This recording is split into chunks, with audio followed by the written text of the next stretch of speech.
Welcome to the combat portion of our tutorial series. In the last episode, we found and wielded this golf club, and just as we were doing so, we spotted a fat zombie in this direction. We can't see him now because I think this tree here is obscuring our view of these squares leading up to the window, which is now broken, and we had spotted the zombie on the other side of this window. In order to engage in hand-to-hand combat, we won't really need any keybinds. As long as we're already wielding our weapon, we don't have to access our inventory. We're not wearing a backpack that we may want to drop in order to give ourselves more of a dexterity boost. This character is ready to engage in combat. I'm now looking over the terrain between me and the presumed zombie, one of these squares probably, or maybe right on the other side of this window. He just busted it. I don't know if he's crawled through yet. What I'm going to look at these tiles for is to look at a move cost indicator. So if you look on the right side of the screen here, it says that we're looking at a golf course. That's a field stone half wall, and it gives us a description of the wall. It also tells us there's a concealment value to it, and there's whether it's smashable or mountable, and it gives the move cost, 200.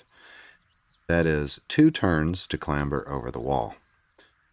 Now you may remember, if I look at our weapon again, the moves, it says here, but it's the move cost to swing the weapon, is 79.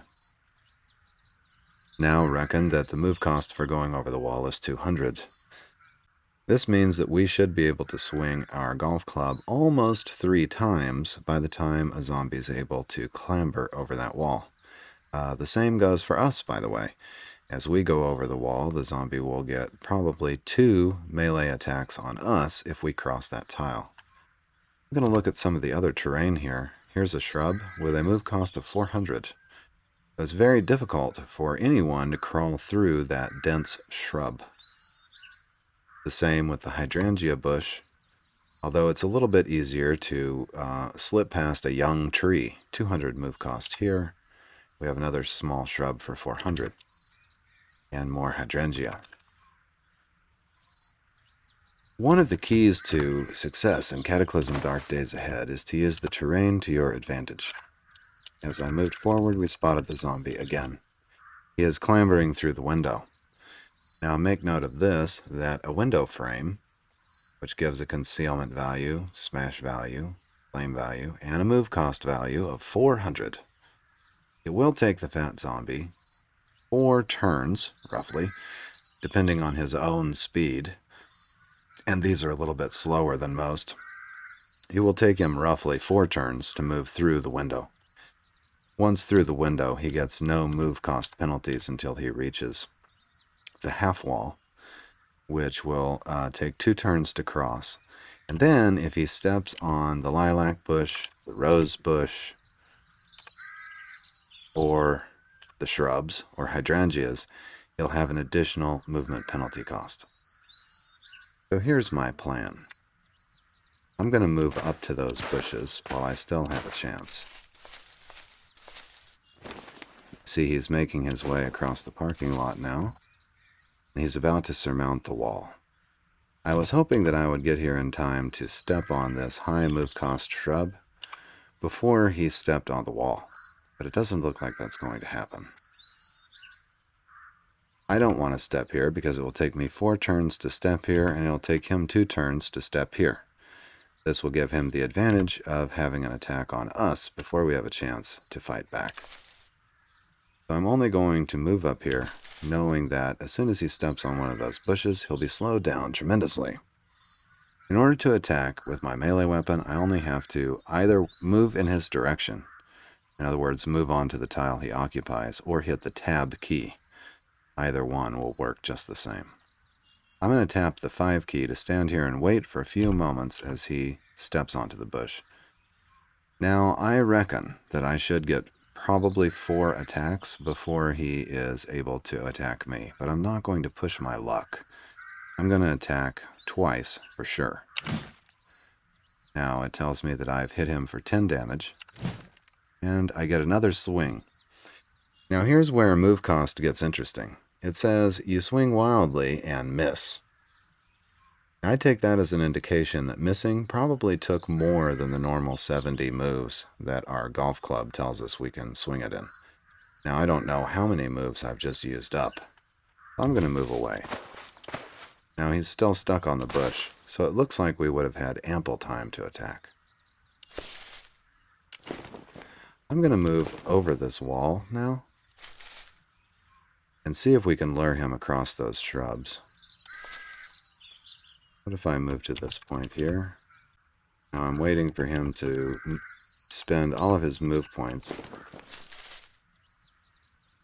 going through the bushes.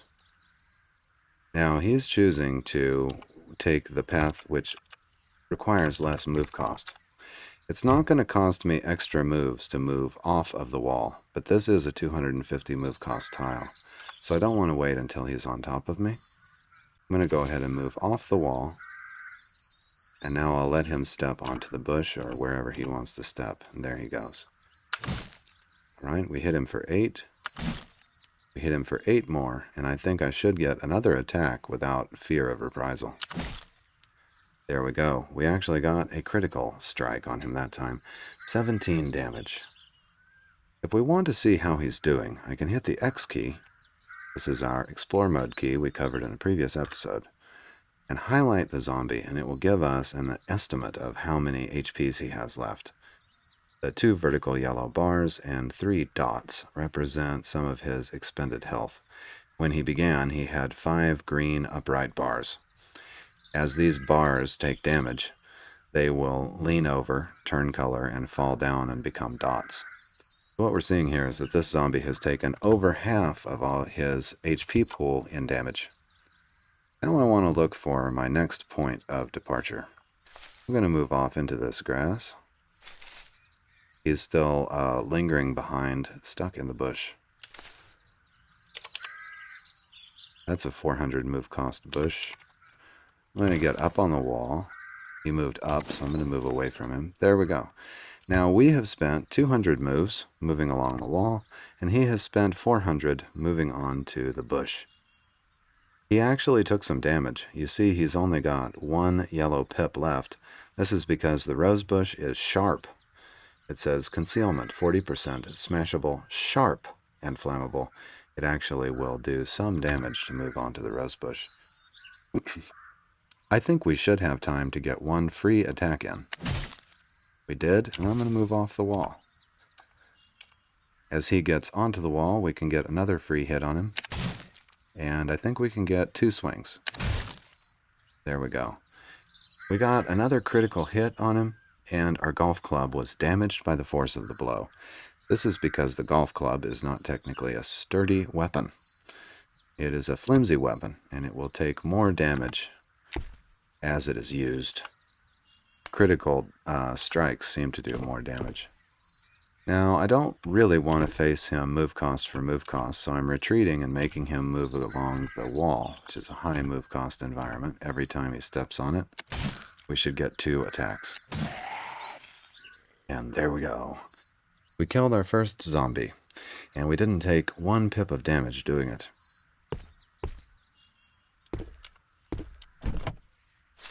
I have a mind to check these cars. Our golf club has the same hit point representation as the zombie did. As you can see, we used to have 2 upright bars to represent the health of the golf club, but now one of them is leaning over to show the beginnings of some damage. I hit the wheeled key next to the car to see if the contents inside contained a weapon, and they don't. They contain some fruit leathers, which we could eat. It looks like our character is peckish. I'm reading this under Spring Day 61 Peckish. So in the next episode, we're going to have to cover how to eat and use medicine. That will be the topic for another video. I'm going to hit wheeled here at the back of the car, and it looks like the car is full of items. We have here a folding knife that could be used as a weapon. It does pierce damage instead of bash damage, but it has a melee -2, but it's very quick to swing at 59 moves per attack. The large fire extinguisher makes an appearance again. With the -4 melee, we won't use that as a weapon. Looks like we could also use a lug wrench or a multi-tool as a weapon. There's a pocket knife here. We couldn't possibly, I don't think, use a scissor jack. Screwdriver set has too high of a melee penalty, and the 17-inch wheel has too many moves per attack. Lots of interesting stuff in this car, though. When we get into discussing how to use tools and which ones you might want to get, including how to use flashlights, I'm going to have to remember that this car has basically all the items that we need for that. I'm going to go check the other car. Now, if I didn't make it clear enough in the relevant video, the reason that I know there's items here is because there are 2 yellow dots over this tile. This is basically saying there's this and ... more stuff. So I'm going to hit wield here and see what we've got. Nope, no better weapons here, I don't think. And I see here there's a seat ... meaning there's more items here. I'm going to step next to the tile and hit wield. We have found another flashlight and fruit juice and pine nuts. So we've got more food and drink and another light source here. Looks like using a light source will also be a topic of the next video. I'm going to slowly move up on the pro shop here. And my character is able to look in through the windows. You can see the line of his sight goes something like this. So we can walk back and forth in front of the window like this to get a good view.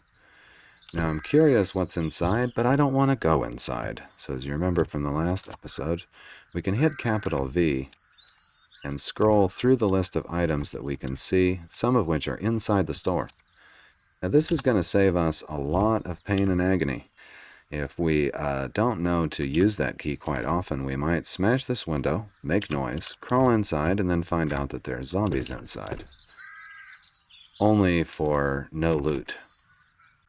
This way we can check for the loot before we even decide to go in. Now here we've revealed a few more items, and I want to see if we're going to have a replacement golf club. And we don't. We do have golf shoes. We'll get into wearing armor in a later episode. Looks like the pro shop is somewhat clear. I'm going to peer around the corner here. My mini-map is not showing any blinking indicators for... Ah, wait, here we go. There is a golf cart here. There's a box, ... I'm going to hit the wield key. It looks like ... is a golf tee. There are more items over here in this golf cart. I'm going to hit the wield key. Aha, we have a spare golf club right here. Now you may notice that the base damage for a golf club is actually 11 bash. However, our damaged golf club does 9 bash. So I'm going to turn in our damaged club for a fresh one. And drop our damaged club right here. Using my X key, I can look at this and see that this vehicle is a golf cart. I assume that I can drive this golf cart. Oh, and look. Using my zoom and explore mode keys, I've located a staircase up. Apparently there's a top floor to this building. It looks like climb staircase might be one of the keys that we explore in the next episode. I hope that you've learned something from this one. I'll see you in the next tutorial episode very soon.